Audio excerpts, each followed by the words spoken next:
Nabulabog ng sunog ang ilang residenteng nakatira sa isang gusali sa Binondo, Maynila. Ang mga bumbero kailangan pagsirain ng gate para makapasok sa gusali. Nakatutok si Jomer Apresto. Sunog ang gumising sa mga residente ng gusaling yan sa Barangay 282, Binondo, Maynila, mag-aalas 5 ng madaling araw kanina. Ang may-ari ng katabing karinderya na si Remy Kendoza, paalis na sana para mamalengke nang mapansin na nasusunog ang katabing gusali. Agad daw niyang binuksan ang fire exit ng kanyang kainan para makapasok ang mga bumbero. Mamamalingki sana kami.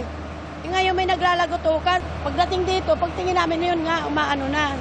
May mga nasusunog na. Nandiyon po yung mga gamit namin. Naglikas din po kami kasi mahirap na. Winasak na rin ang mga bumbero ang maliit na gate na ito para makapasok ang iba pang bumbero. Tumagal ng mahigit 1 oras ang sunog bago naapula, dakong alas 6:06 ng umaga. Hindi naman nadamay ang mga katabing gusali pero gumapang ang usok. Mabutit kaagad na nakalikas sa mga residente roon. Ayon sa Bureau of Fire Protection, umabot sa unang alarma ang sunog. Walang napaulat na namatay o nasugatan sa insidente. Patuloy ang investigasyon ng BFP kung magkano ang halaga ng pinsala sa ari-arian at kung ano ang pinagmulan ng apoy.